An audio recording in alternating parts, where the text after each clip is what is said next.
Hacienda ba tayo pupunta? Oo. Para kunin si Mia at para patayin si Roman. Ano bang hinihintay mo? Gawin mo na ang likas sa dugong Mano Blanca. Patayin mo ang kaanak mo. Pumatay ako sa pagtatanggol sa sarili. Sa anak ko, pumatay ako para maghigante. Papatayin kita dahil kaya ko.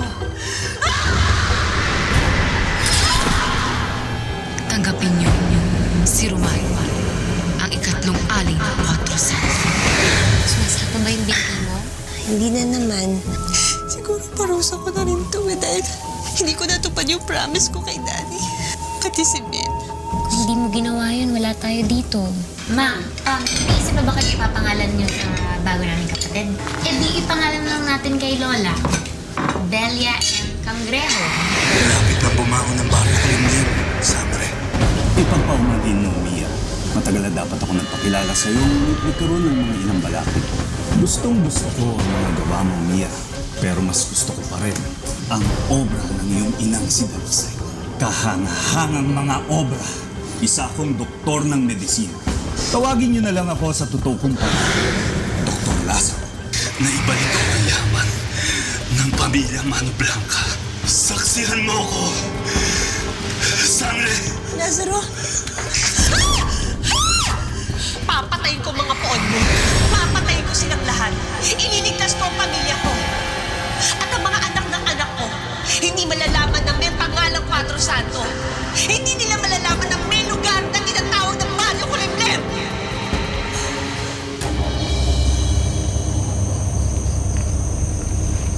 Paano kami umabot sa ganito? Noon, simple lang ang buhay namin mag-ina. Pero sinundan kami ng sumpa ng Cuatro Santo.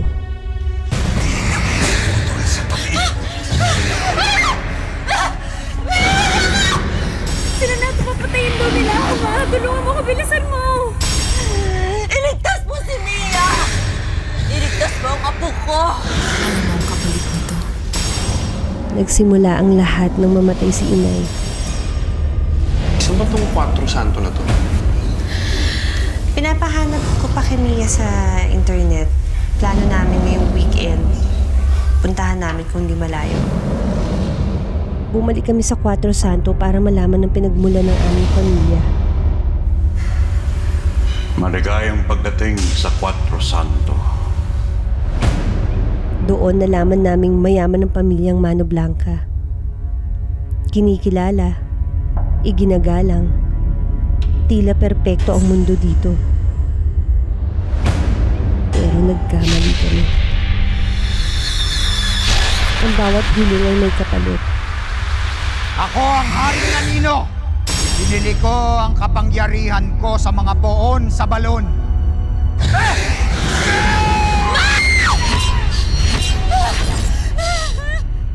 Ang bawat salin lahi ng pamilya ay dapat mag-alay ng buhay sa apat na poon. Napatay mo na ang una. Si Carlos ang pangalawa. Hindi ako aalis dito hanggat hindi ako nakakaganti.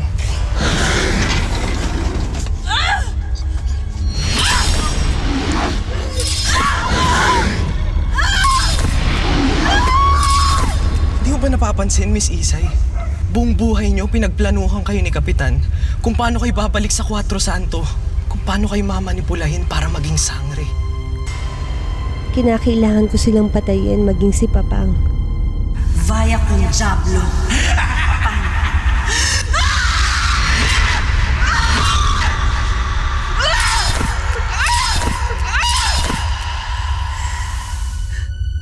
Para makatakas kami ni Mia sa Cuatro Santo. Miss Isay! Miss Isay, umalis na kayo! Iwanan niyo na ako! Umalis na kayo! Umalis na kayo! Nakatakas na tayo sa sinumpaang lugar na to. Paano kami umabot sa ganito? Tila hindi tumitigil sa pag-ikot ang singsing na ulupong. Lazaro, nasaan ang pamilya ko? Sinundo na sila ng Barrio Kulimlim. Pinatay ko na si Roman, nakatakas na kami. Si Kapitana ang ikatlong alay. Hindi mo pa ba alam yon, Isay? Nagsisimula na naman. ang paghahain ng karne. Kailan ba matatapos to? Malapit na, Tisa. Ang huling landas ay kamatayan. Katahimikan ng libingan. Sa dulo, naghihintay ang huling alay. Mamimili ka kung magiging sangre ka at mamumulong muli ang dugo ng pamilya.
Juben, buhay kayo.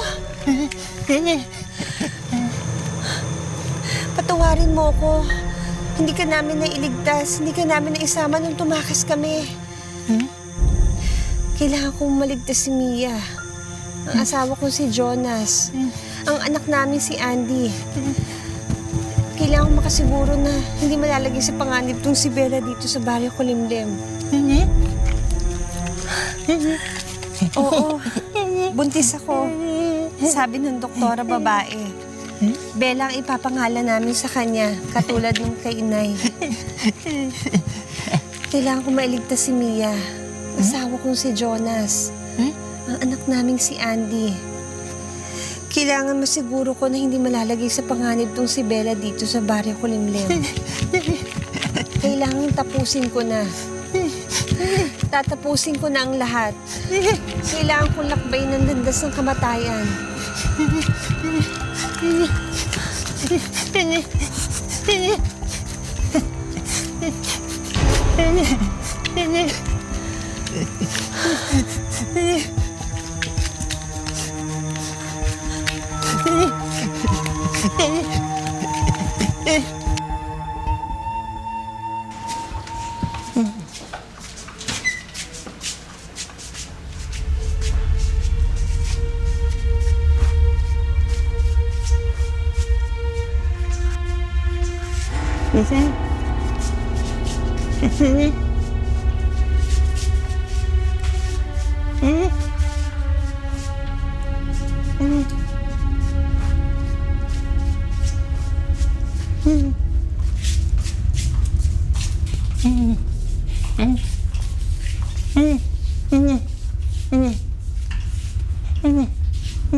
Kailangan kong tahakin ang landas ng kamatayan.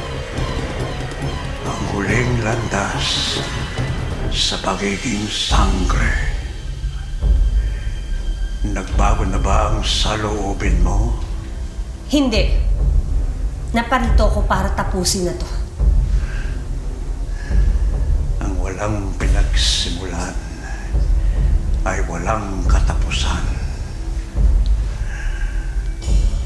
Sino nagsabi sa'yo na kaya mong wakasan nito? Napatay kita, hindi ba? Ang ulo ng serpienteng Mano Blanca, ang Panginoon ng Cuatro Santo, at ang halimaw ng Baryo Kulimlim.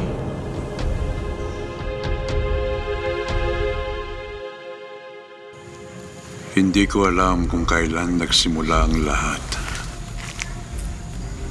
Ipinanganak akong daang taon nang umiikot ang singsing na ulupong sa Cuatro Santo. Hindi sa akin nagumpisa ang kasunduan ng dugo natin sa mga puhon. At hindi sa akin magwawakas.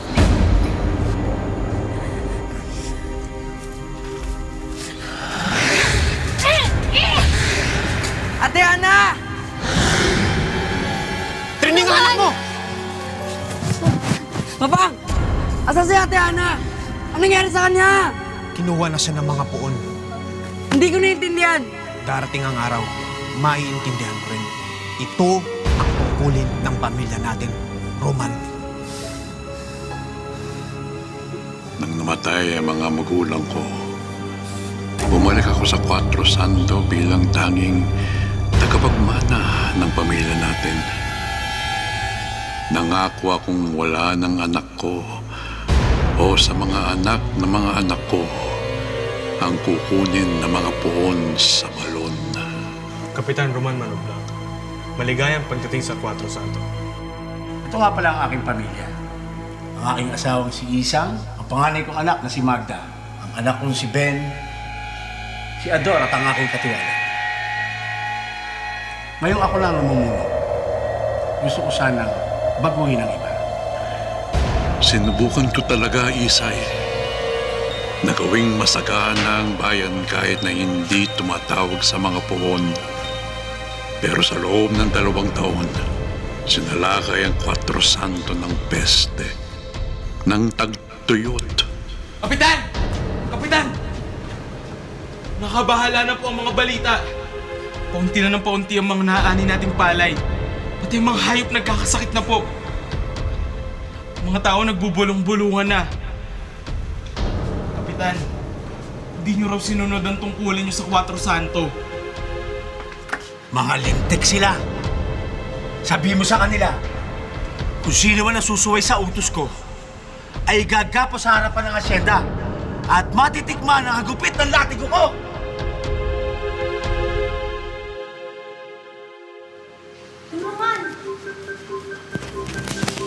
Don Roman, si Magda kinuha ng taong bayan.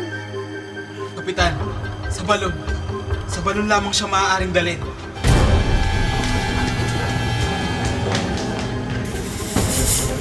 Isang! Ata si Isang! Isa! Dahil sino ka Roman? Para putulin mo ang kasunduan niyo sa taong bayan. Ang walang pinagmulan ay walang katapusan. Magda! Anak! Di mo kailangan ganito! Tayong Panginoon at tayong Kanipapang. Kailan mo maintindihan yon? Magda mo! Wag! Magda, wag ka na! Anak! Wag! Wag! Wag! Magda!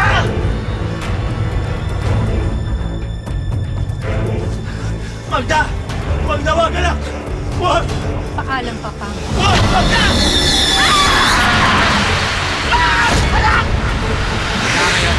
Hindi mo malilimutan ang obligasyon ng pamilya mo sa dugo ng Cuatro Santo.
Magandang gabi, Kapitan. Nakahain na po ang inyong hapunan.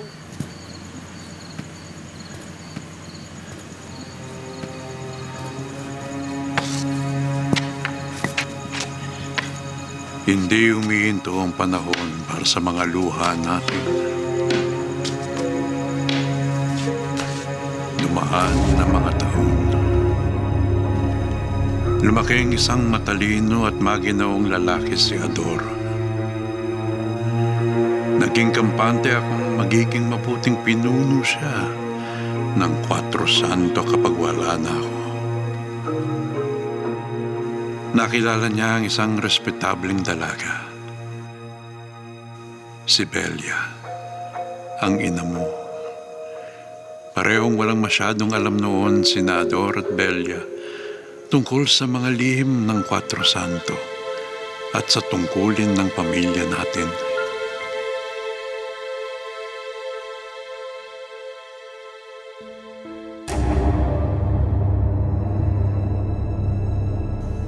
Pinakasalan ni Ador si Belia. Lubos ang saya nila noong araw na iyon. At hindi ko magawang sabihin sa kanila na isang araw ay sisingilin sila ng mga puon tulad ng pagsingil sa akin. Pero ang kasiyahan sa buhay na ito ay hindi nagtatagal. Dumating nga ang araw na hindi ko na sila maaaring ipagtanggol mula sa tungkulin ng pamilya. Ador, pakinggan mo ako. Kailangan maintindihan mo, Ano ba Ador. pinagsasabi mo, Papang? Na kailangan natin sumunod sa mga ritual na yan? Ador, naging mabait ang mga puon sa pagkakataong ito. Hindi nila sisingilin si Isay hanggat sa 36 na taon niya. Mararanasan niya ang buhay. Iibig siya. Mag-aasawa. Magkakapamilya. Hindi binigay ang pagkakataong ito sa kapatid kong si Ana o sa anak kong si Magda. Alam mo bang sinasabi mo, Papang? Ha? Para ka ng baliw! Kung totoo may mga poong na yan, tigilan na natin kung anong meron tayo sa kanila. Kasunduan man yan o kaugnayan. Kalimutan na natin yung mga tradisyon. Meron naman tayong kapangyarihan eh. Pwede naman yun, Papang, di ba? Eh, hindi na nanggagaling sa kanila. Ador, kung alam mo lang ang... Hindi ko ialay si Isay. Hindi ko ialay ang anak ko!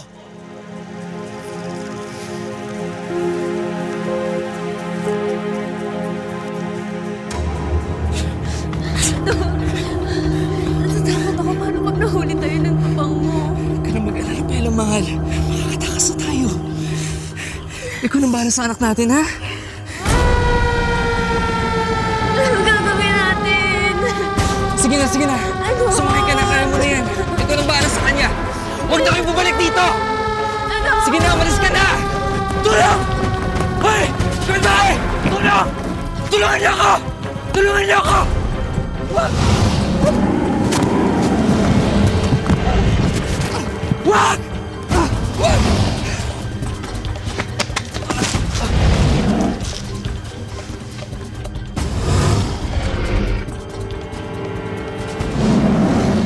Hindi mo na sila makikita, Papang. Inilayo ko na sila mula sa baryo Kulimlim! Hijo Belio.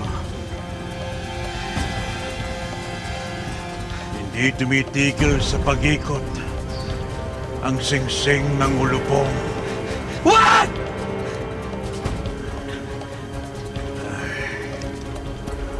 Sinubukan ko na ito minsan, Ador. Sinubukan ko ng baguhin ang lahat. Pero nabigo ako. Ang serpiente ng kapalaran, ang batas ng baryo Kulimlim. Hindi mo pwedeng puwersahin siya na maging susunod na sangre. Alam mo yan! Babalik si Isay dito kapag tamang gulang na siya. Hindi! Hindi niyo malalaman na nandito ang lugar na ito! Babalik siya dito dahil yun ang tadhana niya. Babalik siya dito para sa ama niya. Wala na siyang babalikan dito, Papang! Gagin na!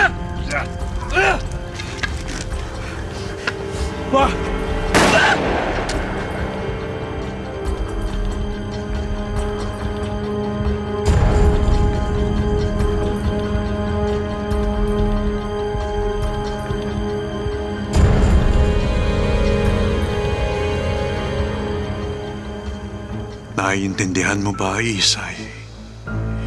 Hindi ako halimaw. Hindi ko ginustong saktan ka. Iniisip nating malaya tayong hanapin ang kapalaran natin. Pero ang totoo ay nakakulong tayo sa pag-ikot ng serpiente.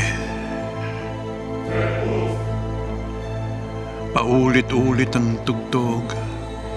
Hindi tumitigil. Kahit karansay na lang ang mga sumasayaw.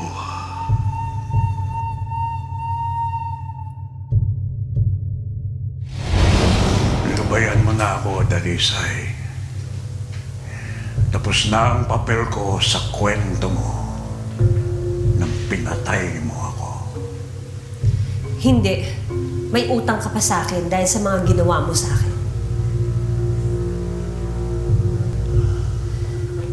Dalhin mo ko sa landas ng kamatayan. Kung yan ang gusto mo.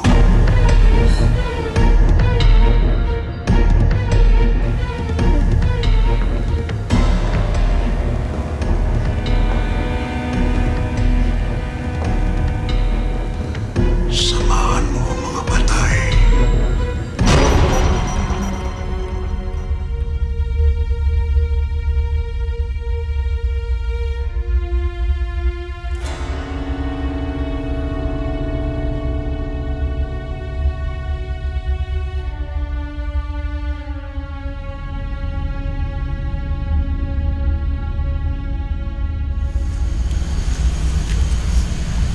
Dalisay, Asan tayo, Itay? itinatahak mo ang mundo ng kamatayan. Sino-sino sila? Katulad ko at ng inay mo si Bella. Sila ang mga pamilyang pumanaw na. Patawad anak, pero hindi sapat ibuwis kong buhay ko para mailigtas kayo ng iyong inay mula kay Papang at sa mga puon. Akala ko ang pagtakas ang solusyon pero hindi pala. Nagkamali ako. Sumusunod ang Baryo Kulimlim. Wala bang paraan, Itay? Hindi kami lubayan ng sinumpaang lugar na to. Ikaw, si Roman, sinubukan niyo makuwala sa tungkulin ng pamilya. Pero nabigo kayo. Wala na bang makakapagbago ng tadhana, Inay? May ibang paraan, Isay. Pero ayaw kitang itulak sa daan na yun. Walang libre sa Baryong Kulimlim. At mahal ang sinisingin nila sa daan na yun. Gagawin ko lahat, maligtas lang ang pamilya ko. Matatagpuan mo ang pamilya mo sa balon. Kasama ang kasalukuyang sangre, si Magda. Gusto na niyang mamatay pero ayaw siya payagan ng mga puon. Inaantay ka nilang maging kapalit niya bilang sangre. Kung gusto mo makalaya sa Baryo Kulimlim, patayin mo si Magda. Pag wala nang pumalit sa kanya bilang sangre, mapuputol ang kasunduan ng pamilya natin sa mga puon. Titigil ang pag-ikot ng ulupok.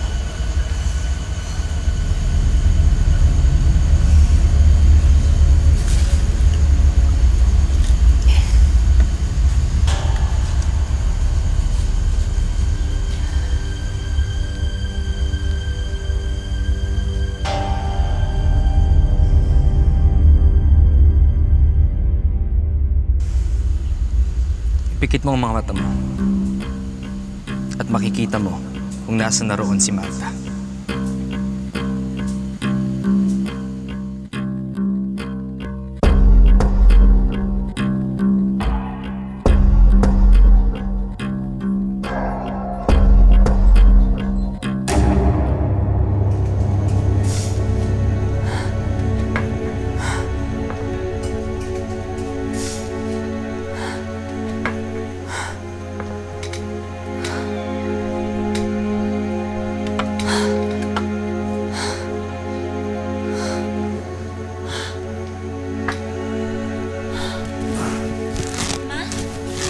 Isay, nasaan tayo?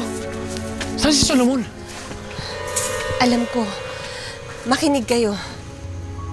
Nasa Cuatro Santo tayo. Hindi tayo pakakawalan ng bayang ito. Pero kaya kong tapusin to. Kaya kong tapusin para hindi na tayo sundan ng baryo kulimlim. Ano ba nangyayari, Isay? Teka si Andy. Wag na. Ayoko makita niyo mga susunod na mangyayari. Bakit ma? Anong mangyayari? Anong gagawin mo? Isay! Sino sila? Ano ginagawa niyo rito? Ito pa rin ang kasunduan o wawasakin ito? Kung tutuparin mo, kailangan ihain mo sa amin ang iyong huling alay. Ikaw ang papalit kay Magda bilang bagong sangre. Ikaw ay magiging pag-aari namin. Mabubuhay muli ang Cuatro Santo. At ang mga anak mo ang maghahari dito. Kung wawasakin mo ang kasunduan, makakaalis na kayo. Tatapusin ko na ang kasunduan ng pamilyang Mano Blanca. Patawarin mo ako, Magda. Walang dapat patawarin,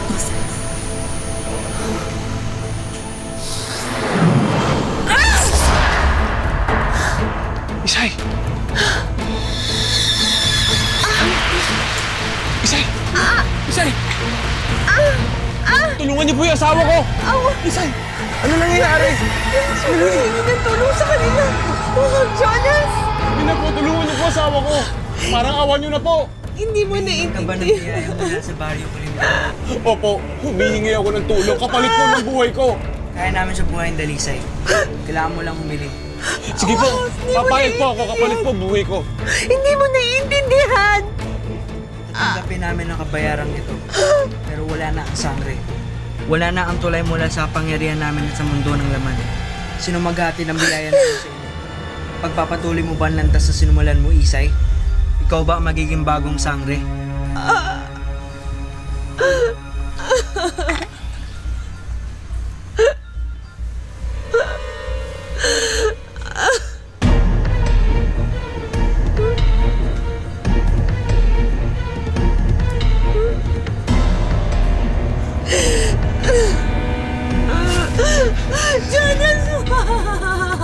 Isay, hindi natin pag-aari mga anak natin.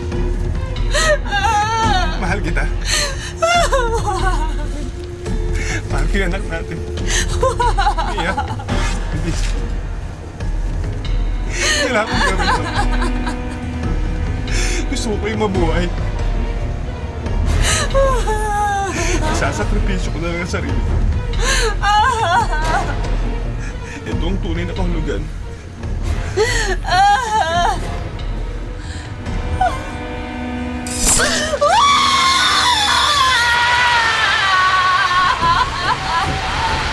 Mabuhay ang bagong sangre!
Tita Ben po. Oo, kilala ko na siya. Tita Ben, si Baby Bella, kapatid po namin.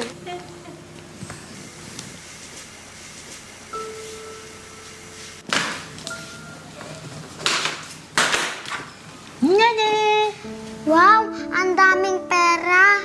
Kanino po yan, ate? Atin yan. Sa atin yung pera na yan. At dahil kailan papa at mama, tayo ang Panginoon ng Cuatro Santo.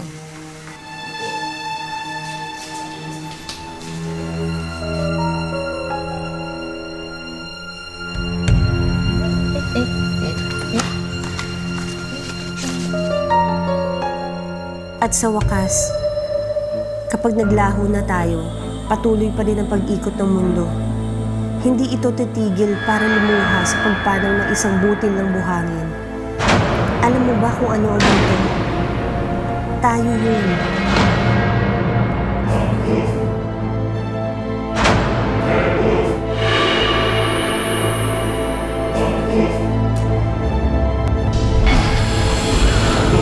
Maligayang pagdating sa Barrio Palma.